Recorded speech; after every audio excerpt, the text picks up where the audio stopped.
देखो भाई, 10th class का जो है ना थर्ड चैप्टर हम पढ़ रहे हैं, pair of linear equation in two variable.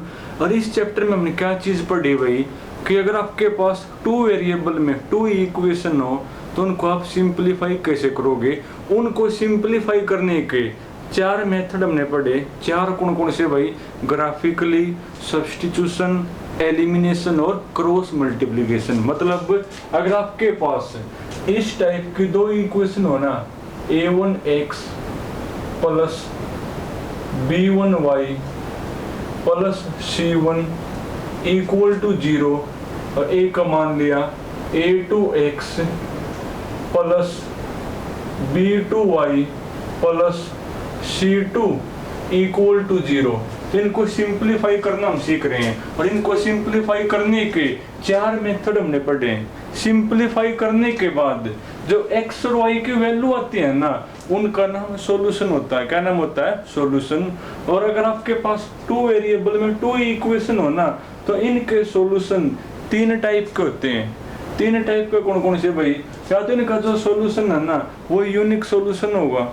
Unique मतलब सोल्व करने के बाद एक x की वैल्यू आएगी और एक y की वैल्यू आएगी। या फिर इनके जो सॉल्यूशन है ना वो नो सॉल्यूशन होंगे। कैसे होंगे? नो सॉल्यूशन होंगे। या इनके जो सॉल्यूशन है वो आपके बनेंगे इनफाइनाइट मैनी सॉल्यूशन।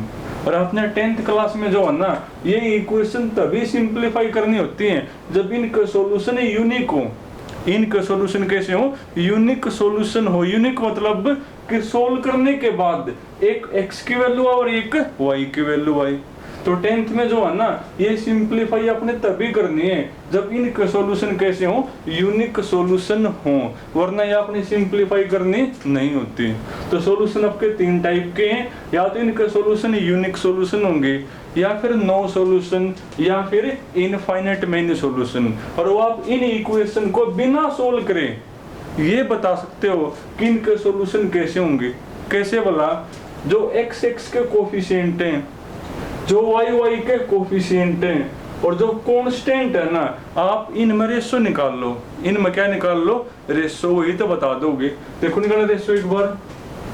x के जो कोफिशिएंट है ना, x को ऊपर वाले में a1 नीचे वाले में a2, तो a1 को a2 से करो डिवाइड। और y के जो कोफिशिएंट है b1 और b2, इनमें रेशो निकालो। यानी a1 upon a2, b1 upon b2। अगर ये इक्वल ना हो, अगर ये रेशो आपकी कैसी हो? इक्वल ना हो, तो इनके जो सॉल्यूशन है ना वो यूनिक सॉल्यूशन होंगे। इनके जो सॉल्यूशन है वो कैसे होंगे भाई? आपके यूनिक सॉल्यूशन होंगे। यानी इनको सोल्व करने के बाद एक तो x की वैल्यू आएगी और एक y की वैल्यू। उसके बाद अगर ये रेशो इक्वल हो, अगर ये रेशो इक्वल हो, यानी a1 upon a2 equal to b1 upon b2, और जो कांस्टेंट की रेशो है ना वो इक्वल ना हो, वो इक्वल ना हो, तो इनका कोई सॉल्यूशन नहीं होगा। इनका क्या होगा भाई? No solution. तो फिर जो है ना कोई सॉल्यूशन नहीं होगा। और तीनों ही बराबर हो, तीनों ही कोफिशिएंट की रेशो बराबर हो ना, तो फिर ये जो इक्वेशन है ना इनके सॉल्यूशन होंगे infinite many solution. a1 upon a2 equal to कौन? b1 upon b2 equal to कौन? c1 upon c2। तीनों ही इक्वल हो, तो ये जो इक्वेशन है ना इनके आपके सॉल्यूशन बनेंगे इनफाइनाइट मैनी सॉल्यूशन में। तो आप इन इक्वेशन को बिना सोल्व करे ही बता दोगे कि इनके सॉल्यूशन कैसे होंगे? यूनिक होंगे कि कोई सॉल्यूशन होगा ही नहीं, या फिर इनफाइनाइट मैनी सॉल्यूशन होंगे। कैसे? इन रेशो को करके न कंपेयर। और 10th में ये इक्वेशन आपने सिंप्लीफाई तभी करनी होती है जब इनके सॉल्यूशन यूनिक हो। अगर इनके सॉल्यूशन आपके यूनिक नहीं है तो फिर तो आपने सिंप्लीफाई करनी ही नहीं। बल्कि पेपर में तो आप एक काम करियो, पहले आप यही चेक कर लियो पेपर में, चाहे कोई भी क्वेश्चन हो, तो आपने किसी भी मेथड से सिंप्लीफाई करना हो, तो पहले आप यही चेक कर लो बस सॉल्यूशन यूनिक है कि नहीं है। अगर यूनिक हो तो आगे सिंप्लीफाई करोगे, वरना तो वहीं छोड़ दोगे। तो ये चीज है भाई अपनी। तो लास्ट में जो है ना 3.4 हमने कंप्लीट कर ली और अब बारी है भाई 3.5 की। आना 3.5 में और क्वेश्चन नंबर फर्स्ट पढ़ो एक बार भाई। देखो क्वेश्चन नंबर फर्स्ट में लिखा हुआ है, in each of the following system of equation determine whether the system has a unique solution, no solution or infinite many solution. In case there is a unique solution तो find it। यानी वो ये को है question number 1 से लेकर 4 तक जिन जिन equation के यूनिक सॉल्यूशन है ना तो उसको सोल्व करके वो सॉल्यूशन भी बताओ। अगर यूनिक नहीं है तो वहीं छोड़ देना। तो कर लो कोई सा भी एक। चलो आपको मैं जो है ना कोई सा कर लो, सारी बात बराबर है भाई। एक करवाऊंगा सभी मत है। एक और तुम फर्स्ट ही पढ़ो एक बार। तो गिवन इक्वेशन कौन है मेरी? Given equations are, given equation है x माइनस में 3y, कांस्टेंट को लिया उस साइड तो माइनस का 3 इक्वल टू 0। और सेकंड है भाई 3x माइनस का 9y माइनस का 2 इक्वल टू कौन 0। यही इक्वेशन नंबर 1, इसको नाम दे इक्वेशन नंबर 2। ये सोल्व आपने तभी करनी है जब यूनिक सॉल्यूशन हो। अगर यूनिक नहीं है तो वहीं छोड़ देना। तो पहले आप यही चेक करो भाई यूनिक सॉल्यूशन है कि नहीं है। अब उसके लिए आपको A1 B1 C1 A2 B2 और C2 चाहिए। अब A1 तो x का कोफिशिएंट होता है, B1 y का और C1 ये कांस्टेंट है। ऐसे लिखो पेपर में फ्रॉम इक्वेशन 1 तो A1 कौन है भाई? x का कोफिशिएंट है, जब कुछ भी ना हो तो 1 होता है। B1 कौन है भाई? B1 है माइनस का 3 और C1 कौन है? माइनस का 3 है। उसके बाद इक्वेशन 2 तो निकलेंगे A2 B2 और C2। तो फ्रॉम इक्वेशन 2 भाई A2 कौन है? A2 है 3। B2 कौन है? B2 है माइनस का 9 और C2 कौन है भाई? C2 है माइनस का 2 है। तो निकालो रेशो फिर भाई। तो नाउ A1 बाई A2 करना, A1 बाई A2 एक बार तो A1 बाई A2 यानी 1/3 हो गया। फिर B1 बाई B2 करो, B1 बाई B2 तो आपका बनेगा माइनस का 3 बाई माइनस का 9, माइनस तो माइनस 3 3 जा 9 यानी 1/3। देखो इक्वल आ गई। अगर ये इक्वल आ जाए तो आपका यहाँ से डिसाइड होगा कौन है। फिर आपका यहाँ से डिसाइड होगा कि नो सॉल्यूशन है कि इनफाइनाइट मैनी सॉल्यूशन है। तब आपको C1 बाई C2 भी निकालना पड़ेगा। करना C1 बाई C2 भाई। C1 है मेरा, C1 कौन है? माइनस का 3 है ना और C2 माइनस का 2 तो 3/2। देखो ये इक्वल नहीं आई।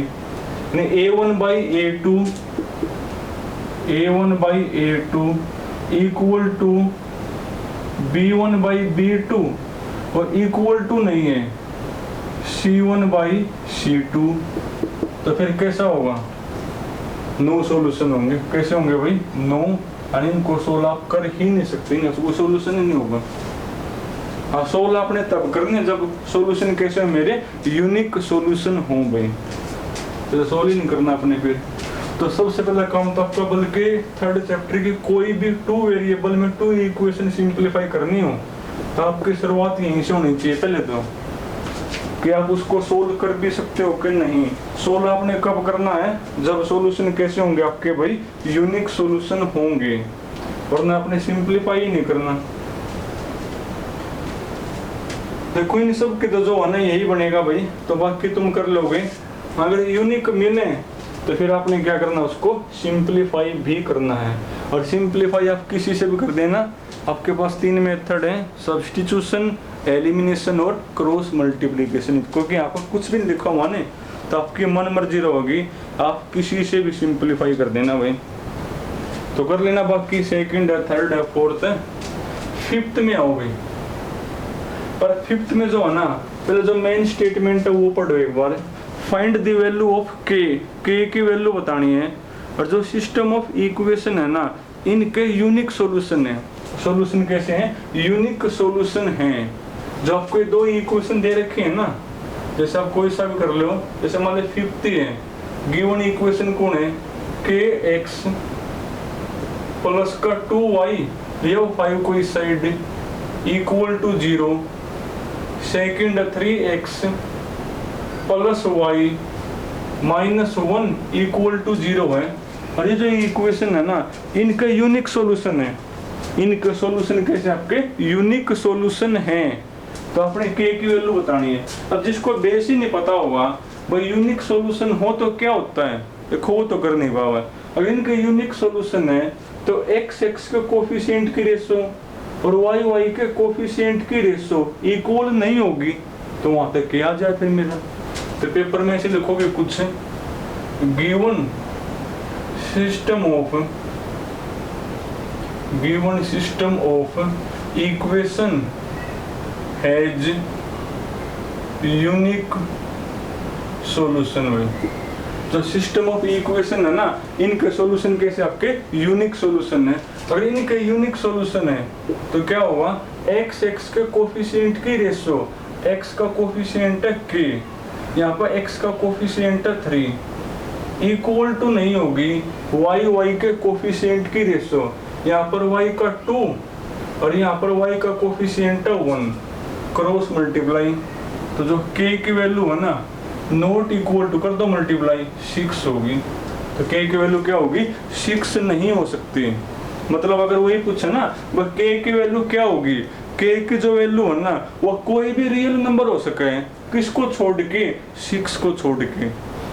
आप ऐसे लिख सको कि value of k is any real number exception किसको भाई, 6, कि 6 को छोड़ के और कोई भी रियल नंबर आप ले सको। कोई k जो है ना 6 से इक्वल हो नहीं सकता अपना, तो ये बनेगा भाई। तो खुद का जो गिवन सिस्टम ऑफ इक्वेशन है ना, इसका यूनिक सॉल्यूशन है।